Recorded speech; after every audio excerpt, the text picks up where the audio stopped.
Gran Turismo 7 helps a lot. For people who has claustrophobic, they definitely will struggle.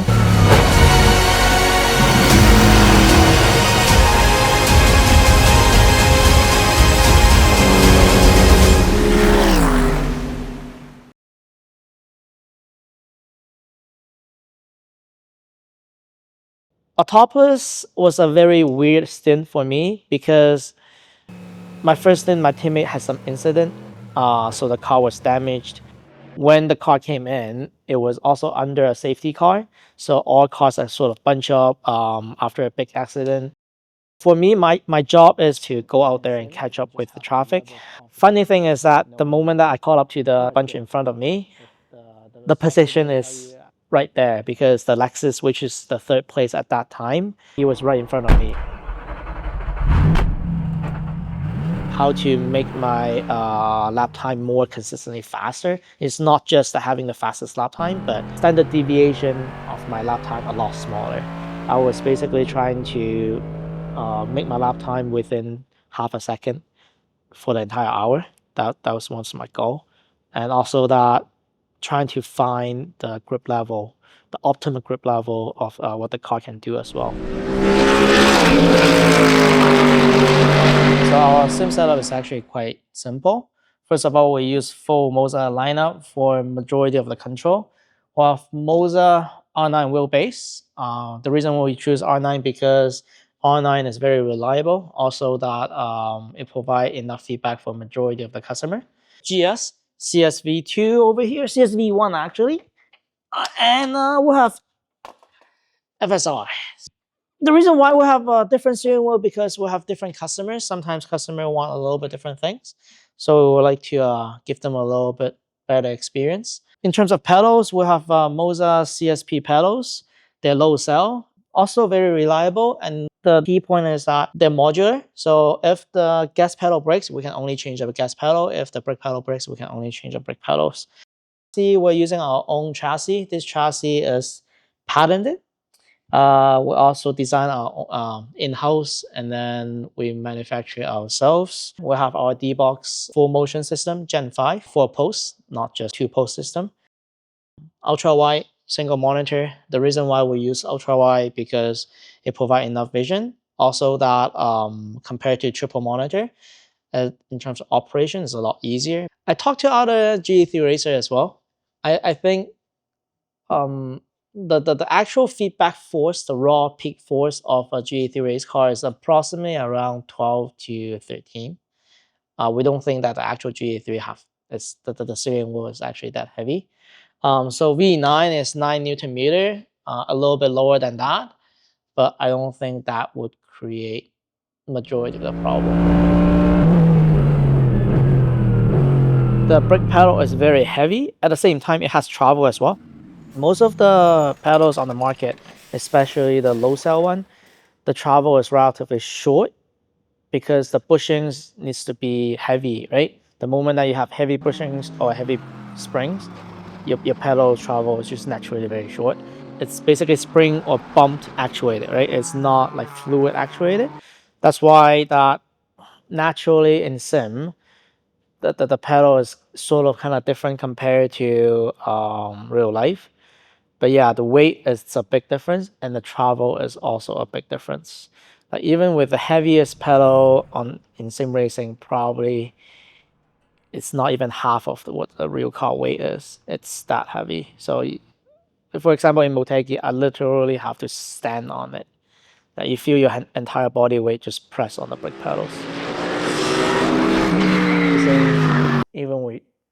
I don't think there's a possible way that we can make iRacing works by inputting the real life data. It's not identical.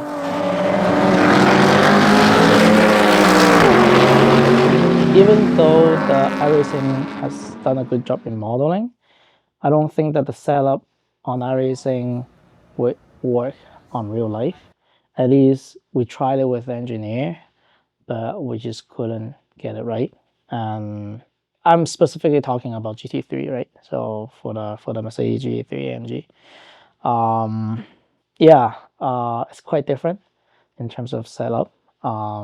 Also, that when you have a little bit different environment, especially that you don't feel anything in sim, you want to set up in a way that so it's beneficial for people that don't feel the real that much. That also you need to take into consideration.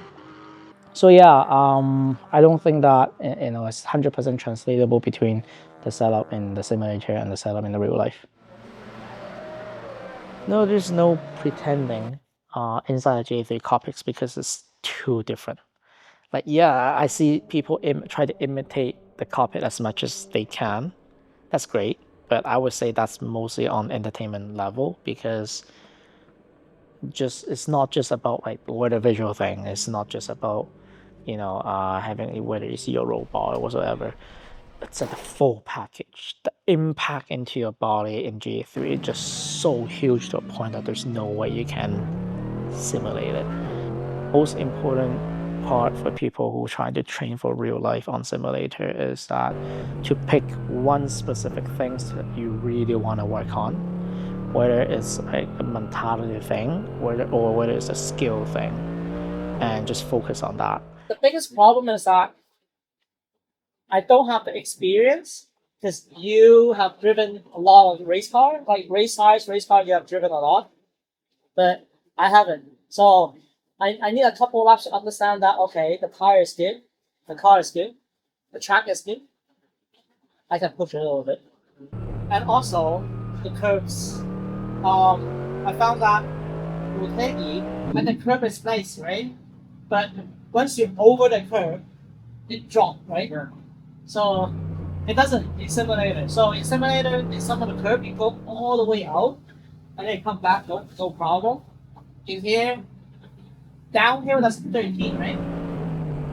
So the 13, there's one time that I tried to carry a little bit more speed and I went out. And boom, oh, don't do that again. So I'm trying to understand the track basically. It's still a little bit different.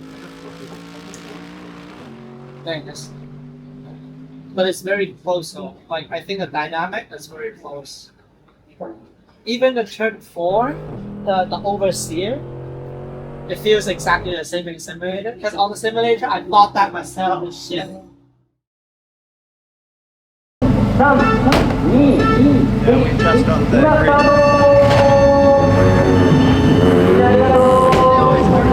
We did a good job modeling the track, but I haven't been there physically, and I don't have the capability of trying a lot of things. And between Fuji and Autopolis, it's less than a month. Even I have a Gran Turismo right in front of me. I cannot just sit on the couch and just play Gran Turismo all the time.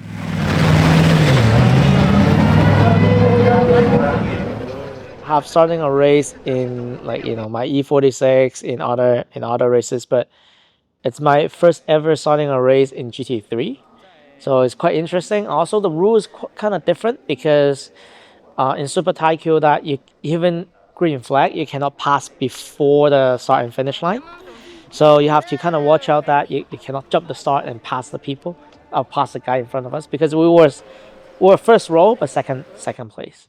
So that I wasn't too familiar with it, so I was a little bit more cautious. And also that the wholesaler, the GTR, was a GT500 champion, right? So I try not to screw him up too much because that we're definitely running a different race.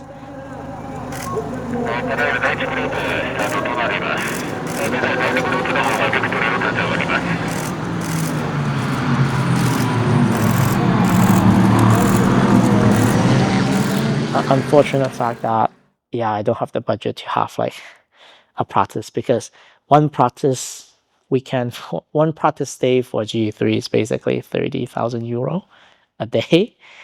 Well, if I don't have my own car. Like if you have your own car, you have your own crew, yeah, maybe that's a little bit cheaper, but you still have the wear and tear, you still have to have the whole crew, so it's not going to be cheap per se.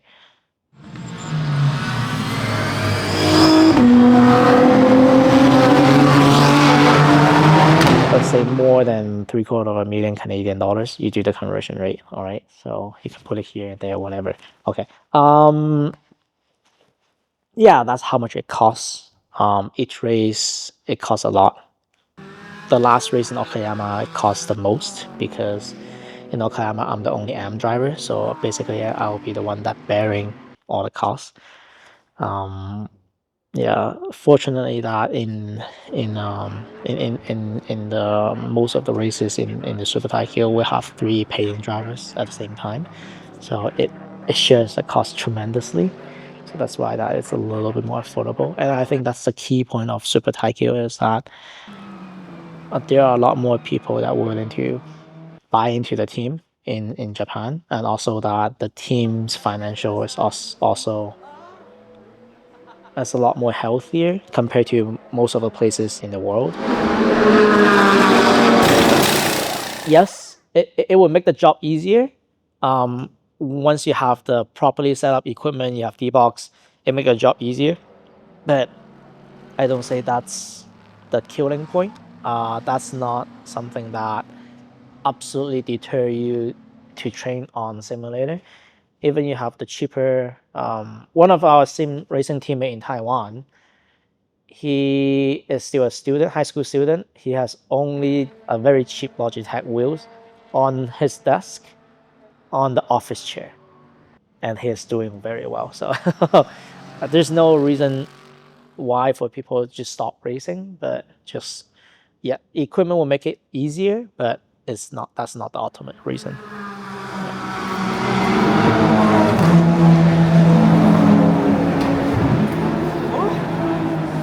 I have to plan my flight latest on Tuesday. I have to basically fly out Vancouver on Tuesday, early morning.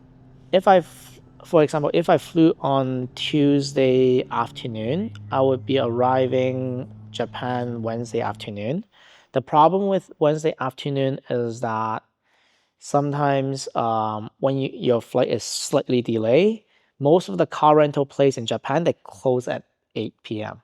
So you'll be like rushing to the car rental place, and hopefully they don't close before you grab your car. So it will be, rather than it will be from Tuesday to Monday, it will probably becomes like Thursday to Monday kind of thing. So yeah, it will take basically the entire weekend out and more.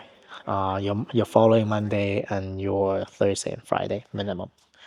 That's your cost in time. Tough, especially that we don't have helpers at home and our parents are not available all the time. Um, so yeah, basically that during daytime I have to work. Close to like nighttime and close to dinner or then after dinner time, I'll be like having time with the family. The moment I put him to sleep, that's more of my personal time. So whether driving on sim, working on driving simulator, and working on driving or exercising, everything is just after I put him to sleep.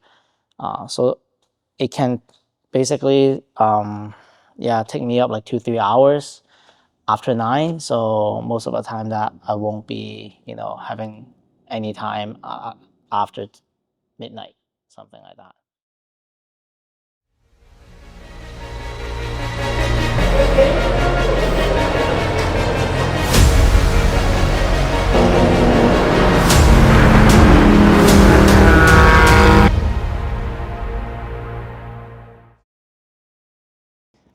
If you like our video, please like, share, and subscribe our channel. If you don't like our video, you can feel free to comment below with all of your hatred. And please follow our Instagram at Axon Simulator or Axon Motorsport. And if you really want to try our service, please come to one of our locations, 2 in Vancouver, 1 in Taiwan. Fuck!